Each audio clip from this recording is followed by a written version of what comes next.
have here some chard. We are going to take some, guys. You see here, if you are only not picky, you can find free food in the mountain. Okay, you see, guys, we call this rucola here in Spain, but in the Philippines, in my native language, they call it kurkurapot. So I will take some, guys, and I will cook at home. We are here in the mountain today. You see the asparagus I have here. We are taking free asparagus, wild asparagus, guys. Guys, you see we have 3 recipients here. I am going to show you what we took from the mountains. So here, guys, if you see my other videos, I show you what we were taking. So here, you see these asparagus were taken by my children. This is, my God, they don't know how to take asparagus, guys, because they took even those very small, very fine. Okay, so these asparagus were taken by my kids. These asparagus are wild, guys. It's not planted.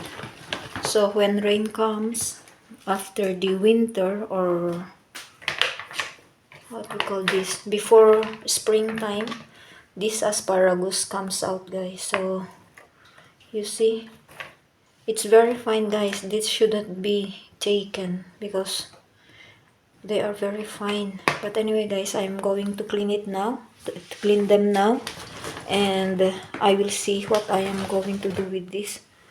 So these were taken by my children, this asparagus. So as you can see, guys, you saw the other part of my video. I was taking some chard. So here they are. These are the chards. Okay, so I am going to cook this with chickpea. Okay, these are free, guys, in the mountains. You see, I took one with the roots. I am going to plant. You see, so I took a lot of chards, guys, but I gave half to my sister-in-law. Okay, you see, it has roots, grass, I should say. So I took some, guys. You see, very many chards.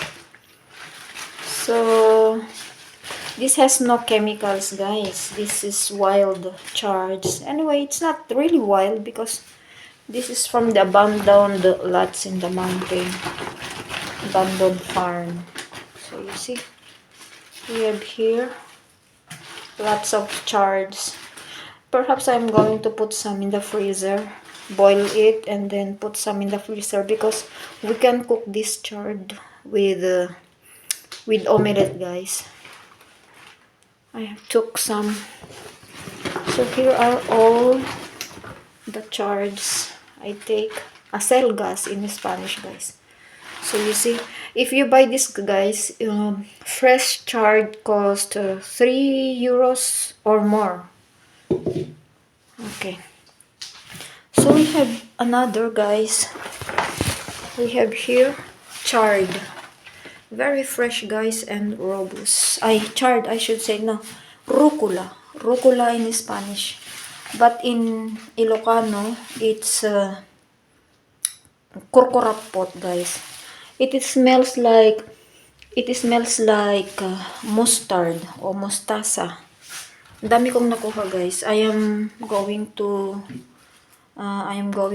prepare salad with this or not. I will boil like spinach. So I took a lot. You see, guys.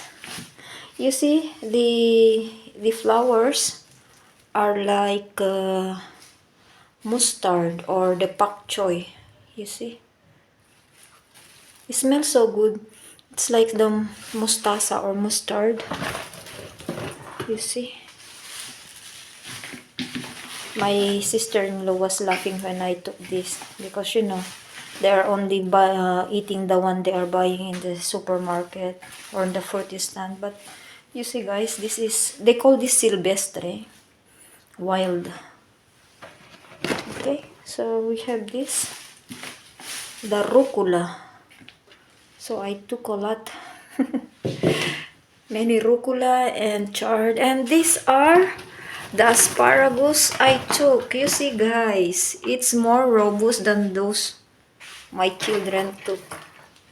You see? You see, guys? It's very fresh. My God. Before, guys, when I started going to take asparagus with my sister-in-law, you see my hands? These are all the fruit of, you see, the spines. Okay? It's picky. Pricky or pricky. So these are the asparagus I took. You see? I am going to clean, guys, and then keep it in the freezer so that I will, guys, normally I cook this for omelette because that's the only way my son eat asparagus.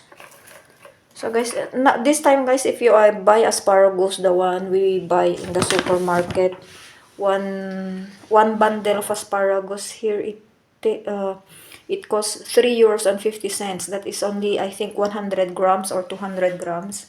But you see, guys, when we go to the mountain, these are fresh, no pesticides, no fertilizers. And here we go.